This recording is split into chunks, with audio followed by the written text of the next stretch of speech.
উমরে ফারুক সালাত শুরু করলেন, ফজরের সালাত, আল্লাহু আকবার। In the meantime Abu Lulu এই খঞ্জর নিয়ে উমরে ফারুকের বুকের মধ্যে 3টা স্টেবিং করলেন। একটা মারলেন নাভির নিচে, মারার সাথে সাথে পাকস্থলী কেটে গেল। আরেকটা মারলেন পাজরে, পাজর ছিঁড়ে গেল। 3টা মারার পরে উমরে ফারুক বললেন, কাতালানি আল কাল, এক কুকুর আমাকে মেরে ফেলেছে। পেছন থেকে এক সাহাবীকে টান মেরে সামনের দিকে নিয়ে গেলেন, তুমি নামাজের ইমামতি করাও। আর ওমরে ফারুককে বাকিরা ধরাধরি করে পেছনে নিতে আরম্ভ করলেন। আর এই আত্মাই আক্রমণ যে করেছে, সে কাতারের মাঝখান দিয়ে যেতে আরম্ভ করলো আর 2 দিকে ছুরি মারতে আরম্ভ করলো। 13 জন সাহাবীর গায়ে ছুরি মেরেছে, 7 জন সাহাবা স্পট ডেথ, জায়গায় মৃত্যু। এই ভয়ঙ্কর অবস্থা দেখে এক সাহাবী বুরনুস, এক ধরনের জুব্বা আছে মাথাওয়ালা, অনেকে জ্যাকেট পরছেন না এরকম মাথাওয়ালা, লম্বা জুব্বা আছে আরবরা শীতে পরে মাথাওয়ালা, এই মাথাওয়ালা জুব্বা বের করে এক সাহাবী জালের মতো তার দিকে উড়ায় মারল। ওই বুরনুসের মধ্যে পেঁচিয়ে আবু লুলু মাটিতে পড়ে গেল আর সুইসাইড করে ফেলল, নিজের বুকে নিজে মেরে আত্মহত্যা। যেই সাহাবীকে ইমামতির জন্য দাঁড় করালেন, উনি ছোট্ট সূরা দিয়ে প্রথম রাকাতে সূরা আল কাউসার, দ্বিতীয় রাকাতে সূরাতুল ইখলাস দিয়ে নামাজ শেষ। উমরে ফারুক বেহুশ। উমরে ফারুক কি বেহুশ।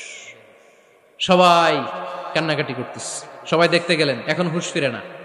মুখের মধ্যে, মুখ খুলে রাষ্ট্রের চিকিৎসক মুখের মধ্যে দুধ দিলেন, ওই নাভি দিয়ে দুধ বের হয়ে যায়, পাকস্থলী কেটে ওখান দিয়ে দুধ বের হয়ে যাচ্ছে। তারা বললো ওনারে বাঁচানো সম্ভব না, দেখেন হুঁশ ফিরে কিনা। হুঁশ ফিরলে ওনার পরে কে আমির হবে, উনি যেন প্যানেল ঠিক করে দিয়ে যায়। সবাই তাকিয়েছে ওমরে ফারুকের চোখের দিকে। আল্লাহর মেহেরবানিতে ঘন্টা খানিক পরে উনি চোখ খুললেন। চোখ খোলার পরেই বলেন নাই, ও মা আমি মরে যাই। চোখ খোলার পরে উনি বলেন নাই, কে মারলো আমারে। চোখ খোলার পরে উনি বলেন নাই, আমার পরে নেতা কে হবে। চোখ খোলার পরে সর্বপ্রথম কথাটি ছিল, আসল্লান নাস, আমার নেতৃত্বে যে ফজরের নামাজটা শুরু হয়েছিল এটাকে ঠিক মতো তোরা পড়েছিলি? আমার নেতৃত্বে যে ফজরের জামাত শুরু হয়েছিল সেটা ঠিকঠাক মতো সমাপ্ত হয়েছিল কিনা আগে বল। আসল্লান নাস, নামাজটা হয়েছে কিনা বল। সুবহানাল্লাহ বলতে পারলেন না? This is Umar, hour super hero.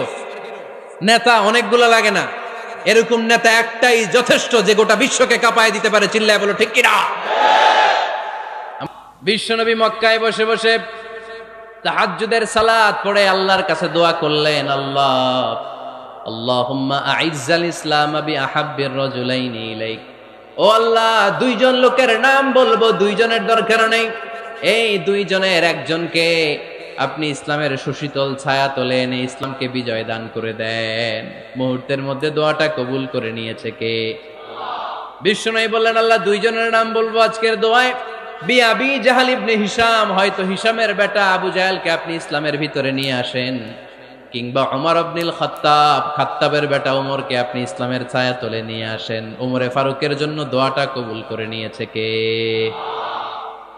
মক্কার যে অবস্থা, আল্লাহর হাবিব সাল্লাল্লাহু আলাইহি ওয়াসাল্লাম বুঝলেন মক্কার এই 2 জনের একজন যদি আমার সাথে না থাকে তাহলে মক্কায় দাওয়াতি কাজ চালিয়ে যাওয়া যাবে। আল্লাহরে বললেন, আল্লাহ বেশি চাই না, এই 2 জনের একজন, হয় আবু জাহেল নয় ওমর, হয় আবু জাহেল নয় ওমর। বিশ্বনবী যখন দোয়া করলেন, এই দোয়ার একটা ইমানি ধাক্কা, নুরানি ধাক্কা সাইয়েদনা ওমরে ফারুকের হৃদয়কে স্পর্শ করে ফেলল। দোয়া ইজ লাইক এ মিসাইল। এই যে আমরা দোয়া করি, এটা মিসাইলের মতো। যুদ্ধে মিসাইল হামলা করে না? মিসাইল হামলা করার পরে এই মিসাইল লক্ষ্য বস্তুতে যে ভেদ করে, ঠিক কিনা? তেমনি দোয়ার মতো যদি আপনি দোয়া করতে পারেন, আপনি যেই জন্য দোয়া করেছেন ঠিক ওই জায়গায় যে আপনার দোয়া স্পর্শ করে। সুবহানাল্লাহ পড়বেন না?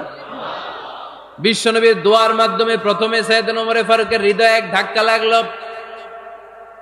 2 নম্বরে রব্বুল আলামিন সূরাতুল হাক্কা দিয়ে ওমর ফারুকের হৃদয়ের মধ্যে দিলেন এক ধাক্কা। পড়েন আল্লাহু আকবার। কোরআনের ভেতরে সূরাতুল হাক্কা নামে একটা সূরা আছে না নাই? আল হাক্কাতু মাল হাক্কা ওয়া মা আদরাকা মাল হাক্কা। পড়েন আল্লাহু আকবার। বিশ্বনবী যখন দোয়া করলেন, ওই দোয়া যখন সৈয়দনা ওমরে ফারুকের হৃদয়ে স্পর্শ করলো, সৈয়দনা ওমরে ফারুক সব সময় বিশ্বনবীরে ফলো করতে আরম্ভ করলেন। বিশ্বনবী ডানে গেলে লুকিয়ে লুকিয়ে ওমর ফারুক ডানে যায়, বিশ্বনবী বায়ে গেলে লুকিয়ে লুকিয়ে ওমরে ফারুক বায়ে যায়। বিশ্বনবী একবার মসজিদুল হারামে যে নামাজ পড়তে শুরু করলেন, ওমরে ফারুক তখন বিশ্বনবীর পিছু পিছু ছদ্মবেশে পেছন থেকে যে বিশ্বনবী কিভাবে নামাজ পড়ে দেখতে শুরু করলেন। বিশ্বনবী ইন দা মিন টাইম এশারা নামাজে আল হাক্কাতুমাল হাক্কা তেলাওয়াত শুরু করে দিলেন। আল হাক্কাতুমাল হাক্কা তেলাওয়াত শুরু করে দিলেন। তেলাওয়াত করতে করতে বিশ্বনবী যখন তেলাওয়াত করতেছে, ওমরে ফারুক এরকম দুলতেছে আর মজা পাচ্ছে। ওমিয়া বিশ্বনবীর কণ্ঠ বুঝি আমার মতো কণ্ঠ, আপনার মতো কণ্ঠ, আহমদ বিন ইউসুফের কণ্ঠ, আব্দুল বাসিতের কণ্ঠ না। বিশ্বনবীর গলায় যে কি সুরের ঝংকার আল্লাহ দিয়েছেন, কি দা মিন টাইম বিশ্বনবী পরের আয়াতে পড়লেন ওয়ালা বিকাউলি কাহিনিন কলিলাম মা তাযাক্কারু।